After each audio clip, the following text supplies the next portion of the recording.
కొణిదెల పవన్ కళ్యాణ్ అమ్మ కడుపున ఆఖరివాడిగా పుట్టిన అందరికీ మంచి చేయాలి, మేలు జరగాలి అనే విషయంలో ముందువాడుగా ఉంటాడు. తన గురించి కంటే జనం గురించి ఎక్కువగా ఆలోచించే మనస్తత్వం నా తమ్ముడు కళ్యాణ్ బాబుది. ఎవరైనా అధికారంలోకి వచ్చాక ప్రజలకు ఏదైనా చేయాలనుకుంటారు. కానీ కళ్యాణ్ తన సొంత సంపాదనని కౌలు రైతులు కన్నీళ్లు తుడిచేందుకు ఖర్చు పెట్టడం, సరిహద్దు దగ్గర ప్రాణాలొడ్డి పోరాడే జవాన్ కోసం పెద్ద మొత్తం అందివ్వటం, అలాగే మత్స్యకారులు ఇంకా ఎందరికో తాను చేసిన సహాయం చూస్తుంటే ఇలాంటి నాయకుడు కదా జనాలకు కావాల్సింది అనిపిస్తుంది.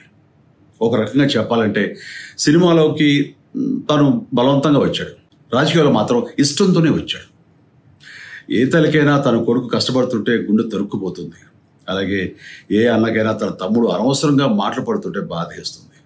అలా బాధపడుతున్న నా తల్లికి ఈ అన్నయ్యగా ఒక మాట చెప్పాను. నీ కొడుకు ఎంతోమంది తల్లుల కోసం, వాళ్ళ బిడ్డల భవిష్యత్తు కోసం చేసే యుద్ధం అమ్మా ఇది.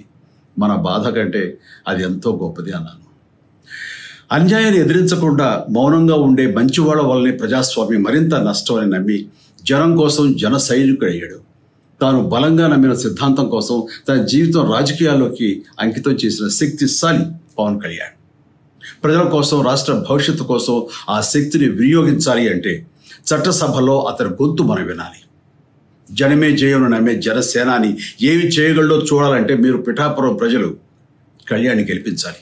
మీకు సేవకుడుగా, సైనికుడుగా అండగా నిలబడతాడు. మీకోసం ఏమైనా సరే కలబడతాడు, మీ కళ నిజం చేస్తాడు.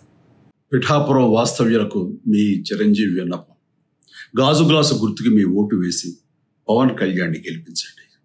జై హింద్.